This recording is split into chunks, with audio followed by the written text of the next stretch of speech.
Hey, what's going on, my digital friends? I'm Guns for Hire from YouAlwaysWin, and welcome to today's game drama. Our first tidbit of gaming drama comes from Sony, and they're considering putting The Last of Us on the PlayStation 4. Now, people have reacted to this saying, why spend the time doing something like that for a next-gen system? Why not concentrate on that Uncharted? Because we've seen a teaser trailer. If you haven't, just look up The Last of Us teaser trailer. You'll see it. I think it's about a month ago they put it out there. But a new Uncharted for the PlayStation 4. I don't want to see conversions or ports of current generation systems, or games rather, put onto a next generation console. I know we're in the transition. I know there's a lot of people still with the Xbox. Heck, I've got a PlayStation 4 right here. Still in the box. Had it at Christmas time. Haven't even opened it yet. Because I'm not really into any of the games yet. I know there's Killzone for it, but, you know, whether or not I'm going to play it. I like the previous Killzones, actually. I like number 2 a lot. Killzone 3, sort of. But I don't want to see another port. I don't want to see companies wasting their time porting games that have already come out. We know what it is. If you're a PlayStation gamer and you're like, oh, I've got a PlayStation 4 now, it's not going to be as exciting as a brand new Uncharted going onto the PS4. And if you don't have a PS4, well, you know what?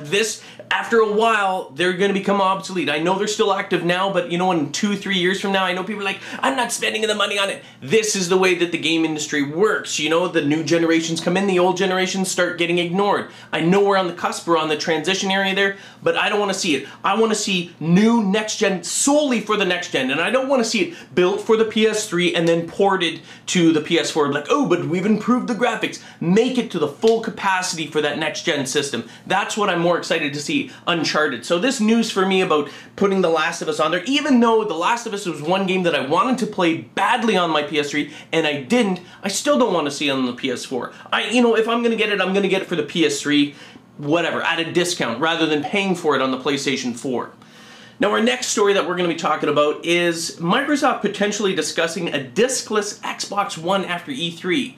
This is something that I actually have been covering for a long time, and I've been looking at the news stories about next-gen systems, getting rid of that optical disk drive, because let's face it, with any of these devices, the things that actually break most of the time are the mechanical devices. When you've got moving parts and everything like that, usually there's wear and tear on that. The circuitry, yeah, it can fail after a while, but it's the hard drives, it's the mechanics of it. Especially on the PlayStation 3, it was the Blu-ray drive that actually crapped out on most of the time. Most of the repairs reported by Sony were actually optical disk drive errors. So I could see why Sony, or rather Microsoft, would want to consider doing a diskless Xbox One. The issue that they came across, and this is kind of standard again, is the bandwidth.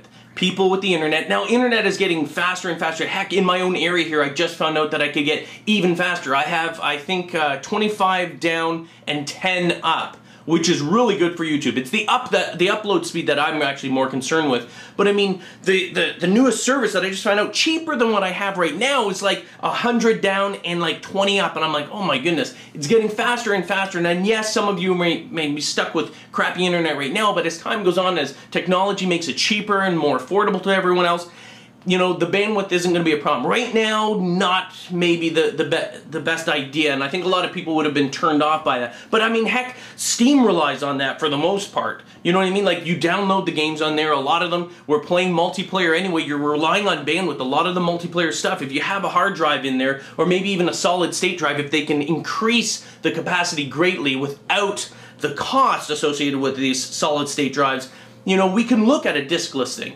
And quite frankly, I would embrace that because it's less things to actually go wrong with it. And I also want to talk about Minecraft. Many of you know, and especially if you're here, you know I love Minecraft. Heck, I'm going to be getting it on the PS3 very soon. Yes, that's right, I will be getting on the PS3, and Meatwagon and myself will be playing that.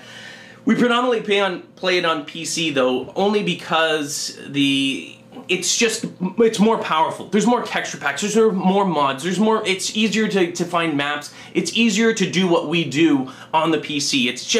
It was built for PC. And yes, it's fun to play on the Xbox 360, and you know what, even my kids, they play it on the 360 and the PS3, and they love it.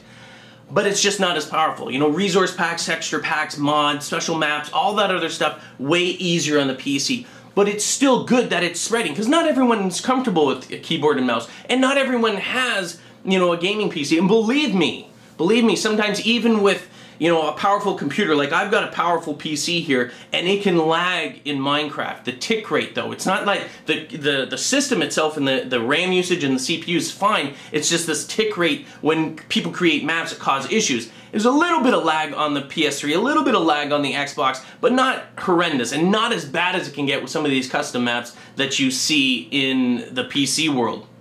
I think it's great that they're developing it, or potentially, the rumor is, it's a rumor though, because I'm pretty sure I heard on Twitter that Notch was not interested in creating it, that he had no plans of actually making it for the Wii U. But if he's already made it for the PS3, he's already made it for the Xbox 360 like long ago, it just seems to kind of make sense that he would make it for the Wii U, don't you think? And believe me, if you build it, they will come, no doubt. You put Minecraft on the Wii U, people are going to be buying that. It is going to sell like hotcakes. Faux show. Now, I want to talk about as well the Call of Duty, you know, new game mode, Heavy Duty. Sure, if you're playing it. If you're not interested in it, then ignore it. Go play something else, play some music, or just to go, la la la la, I'm not listening, I'm not listening.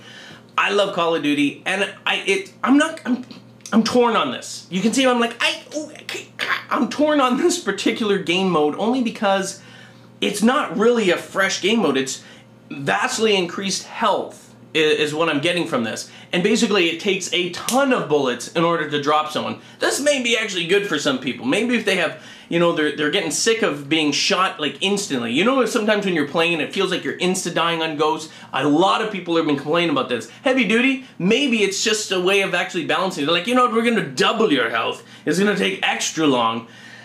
And maybe you'll actually stand a chance. The people that complain about getting insta-killed, maybe finally with this, they're actually, you know, gonna be happy for once. They're gonna be like, I actually can turn around or evade them before I die. People maybe see this as a simple thing or like blah blah blah. I think for the biggest complainers out there with the lag compensation, hit detection, whatever, this may actually be a good game mode. Not as a like, oh wow, Heavy Duty is so unique. It's just like, now I stand a chance and I don't suck as much. That may be the case. Anyway, that's today's Game Drama. Thanks for joining me. I'm Guns for Hire. And remember, Internet, stay classy. Whatever you do, stay classy.